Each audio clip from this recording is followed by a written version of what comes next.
Hello everyone, today we are going to be doing a close analysis of the thumbprint of Mukhtar Mai. We are going to be looking at the stage directions and the props and how they convey story, action, or character. So beginning, she starts in her garden embroidering, and embroidery is typically seen as a feminine hobby. She explains that she was named Mukhtar, meaning powerful or self-respecting, but it is very ironic because she is a thin person that is considered weak. Then she talks about how in the village that she grew up in, and most of the people around her are uneducated. As a result, they are all often illiterate. Then she talks about what she was educated in. She says, the stage direction says, pause as she visibly thinks, then change of tone. No, I was taught something. All girls were. I was taught silence. I was taught fear. And in this section, she goes into detail about how women are taught to be submissive in the society and culture. Then she says when she was 28 years old, her 12-year-old brother was accused of committing adultery. And then she wanted to help her brother, so she goes to the family of the landowners that accused the brother of this crime. This is where she puts down embroidery, gets Quran, begins her walk, and she goes to their house. Kneeling, she prays. And then what happens next is that, unfortunately, she is gang raped by 4 men in a dark room. And then after that happens, she is naked, and then she's brought home by her father and uncle. But on the walk home, she is seen by the people of the village, and she is considered unclean and dishonored. Then she reflects on the situation and how the women that have experienced something similar previously had reacted to the situation.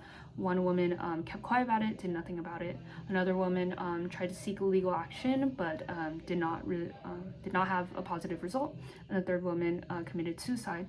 And as she begins to think about this, she gets increasingly furious because she understands that what happened to her was completely not her fault at all, and it was the fault of the people that had committed that act.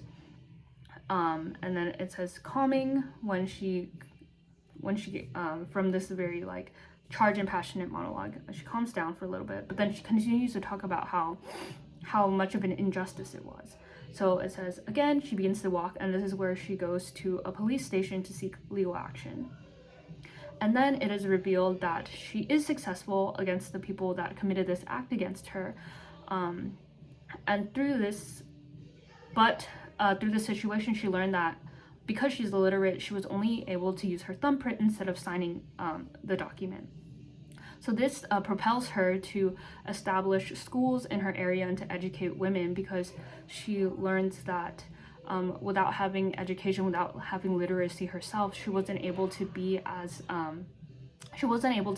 understand more about the legal proceedings when she wanted to seek action against those men who had raped her. And she understood that literacy and education is very important for young women in the case where they need to fight for themselves in the future and have agency.